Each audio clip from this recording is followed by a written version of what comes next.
क्या लव जिहाद जैसी कोई चीज होती है या ये सिर्फ प्रोपेगेंडा होता है? Hindu girls are being targeted, being sexually exploited, and in some cases raped. They were subjected to sexual abuse, forced religious conversion.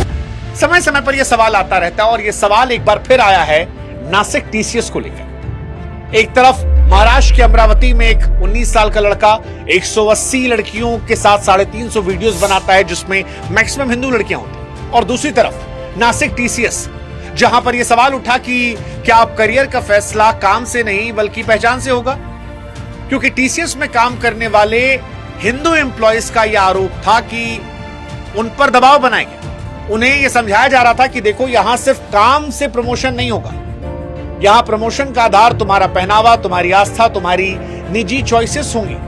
और ये एम्प्लॉयज ये दावा करते हैं कि ऐसा माहौल बनाया गया कि इसी के थ्रू उन्हें रेटिंग मिलेगी। मेहनत काफी नहीं है, हाँ अगर पहचान बदलोगे तो फिर तुम्हारा प्रमोशन हो सकता है, क्योंकि ये पहचान का दबाव तुम्हारे करियर की रेटिंग और प्रमोशन से जुड़ा है। और ये करने वाले एचआर है, वो एचआर जो फिलहाल फरार चल रही है। ये मामला बड़ा गंभीर हो गया क्योंकि टाटा का नाम आते ही हमारे आपके दिल में इज्जत आती है, लेकिन टाटा के नासिक यूनिट में वर्कप्लेस में जब महिलाएं आरोप लगाती हैं कि भगवान को लेकर अनाप शनाप बातें की जा रही थी, भगवान को लेकर अनर्गल सवाल पूछे जा रहे थे, उनसे उनके हनीमून को लेकर सवाल पूछा जा रहा था, तब ये चॉइसेस पर, सेल्फ रिस्पेक्ट पर, सुरक्षा पर सवाल उठ रहा था। और अगर ये आरोप सच होते हैं तो फिर क्या ये उस पूरे कॉर्पोरेट सिस्टम पर सवाल खड़े करेंगे जहां टैलेंट की जगह पहचान को तौला जाने लगा?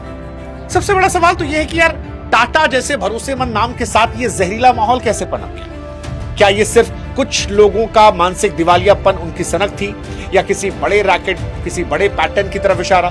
क्योंकि सोशल मीडिया बढ़ गया है। एक तरफ वो लोग हैं जो इसे सीधे सीधे लव जिहाद का नाम दे रहे हैं, कह रहे देखिए ऑर्गेनाइज तरीका है। ये कैसे पॉसिबल है कि अमरावती में लड़का हिंदू लड़कियों को शिकार करता है और नासिक में एचआर जो होती है मुस्लिम, वो इन लोगों को कन्वर्ट करने की कोशिश करती है। कुछ लोग कह रहे हैं कि कुछ व्यक्ति विशेष को लेकर आप देश भर में राय मत बनाइए, एजेंडा मत फैलाइए, ये कोई ऑर्गेनाइज रैकेट नहीं था। हमें लगा इस मिस्ट्री को डिकोड करते हैं। हिंदू लड़कियों को टारगेट करके उन्हें मुसलमान बनाने वाले बड़ी आईटी कंपनी टीसीएस के महिला कर्मचारियों के यौन उत्पीड़न और धर्मांतरण का ये मामला है। Hindu girls are being targeted, being sexually exploited, and in some cases raped.